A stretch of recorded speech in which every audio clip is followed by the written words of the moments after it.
is a meticulously designed itinerary that tells a far more compelling story than any headline ever could.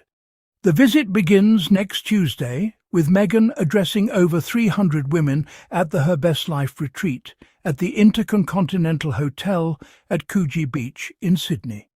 An event so anticipated that tickets sold out almost instantly, and additional rooms had to be released to accommodate demand, with security formally boosted to manage the extraordinary level of public interest from supporters and skeptics alike.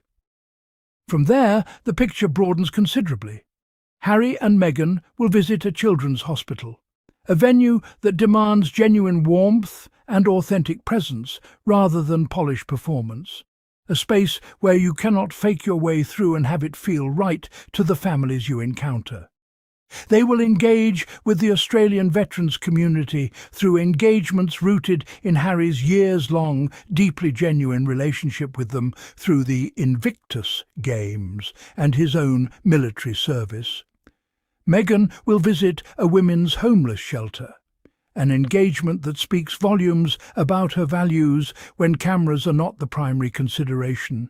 An unglamorous space she has chosen precisely because the women inside deserve to feel seen and valued by someone at her level of visibility. And Harry will attend AFL and rugby union matches, joyful engagements that showcase personality over protocol, authenticity rewarded in environments that take their football seriously. Threading through every element of the trip is a consistent through line: mental health, the well-being of those who serve and those who are vulnerable, the visibility of people too often rendered invisible, and the fundamental belief that showing up in person with full attention and genuine care matters more than any statement, donation, or post. And when you hold this itinerary next to the narrative running in the British press, the answer becomes unmistakable. Harry and Meghan's Australian journey, purpose over performance. The visit begins next Tuesday with Meghan speaking at the Her Best Life Women's Retreat at the Intercontinental Hotel at Coogee Beach in Sydney, where over 300 women will gather for an event that sold out almost instantly, requiring additional rooms to be released to accommodate the extraordinary demand. The venue itself has had its security formally boosted because the level of public interest, from supporters and from those with less generous intentions, has been extraordinary, a testament to the genuine connection people feel with what this retreat represents. This is where the Australian visit begins, and it is worth understanding what that means. This is not a photo call or a carefully managed walkabout designed to generate favourable press coverage, but rather Meghan standing in front of 300 women and having the kind of meaningful conversation that the retreat was built around, the kind of intimate engagement that demands presence over performance and authenticity over polish. The substance of genuine service. A children's hospital visit strips away everything that does not matter. There is no room for carefully constructed optics or the kind of performative gestures that make for compelling photographs. When Harry and Meghan walk into these spaces, they are stepping into an environment where authenticity is not just preferred, it is essential. The children notice, the families notice, they can sense immediately whether someone is present or merely performing presence. And what has emerged consistently from these visits across multiple communities and multiple years is that Harry and Meghan understand the difference. They show up fully, with the kind of warmth that cannot be manufactured or coached. They remember the names of the children they meet.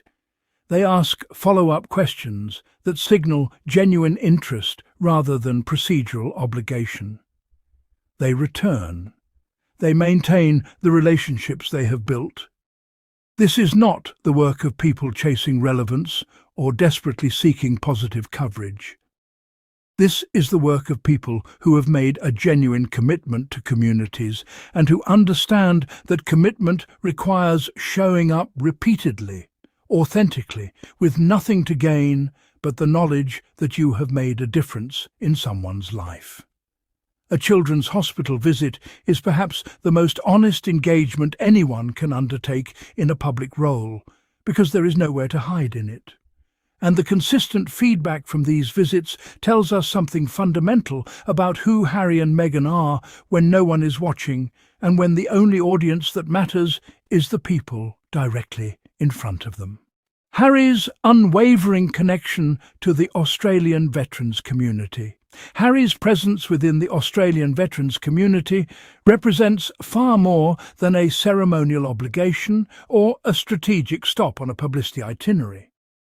His relationship with this community runs deep, anchored by years of genuine engagement through the Invictus Games and his own military service, a shared experience that transcends the performative nature of royal visits. These are people who have spent time with him, who have watched him show up consistently, who understand that his commitment to their well-being extends beyond the cameras and the scheduled appearances. The trust he has earned is not the kind that can be manufactured through a single visit or cultivated through strategic public relations. It is the trust that comes from someone who remembers you, who follows up, who demonstrates through repeated action that your struggles and your stories matter to him personally. When Harry attends these veterans' engagements, when he sits with the men and women who have served, the community shows up for him not because protocol demands it or because his title requires their attendance, but because they know him. They recognize in him someone who has chosen, year after year, to prioritize their voices and their needs when it would have been easier to look away. This is the kind of relationship that cannot be faked. And it is precisely this authenticity, this bone-deep commitment to a community that has welcomed him as one of their own, that defines what Harry brings to these Australian engagements. Harry and Meghan's Australian visit, a portrait of authentic purpose. Meghan is set to visit a women's homeless shelter, and this engagement alone reveals more about her genuine priorities than any carefully curated red carpet appearance ever could. A women's homeless shelter is decidedly unglamorous. It will not generate the kind of coverage that sells magazines or creates viral moments on social media the way a high-profile gala or luxury event might. There are no velvet ropes, no photographers jostling for position, no carefully orchestrated moments designed for maximum reach and engagement.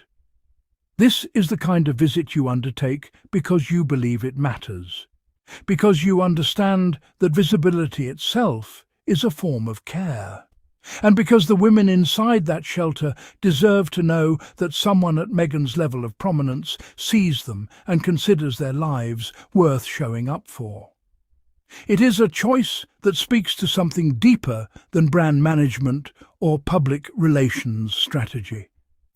It is a demonstration of genuine concern for vulnerable populations who are too often overlooked, too easily rendered invisible by a world that prefers to celebrate the celebrated.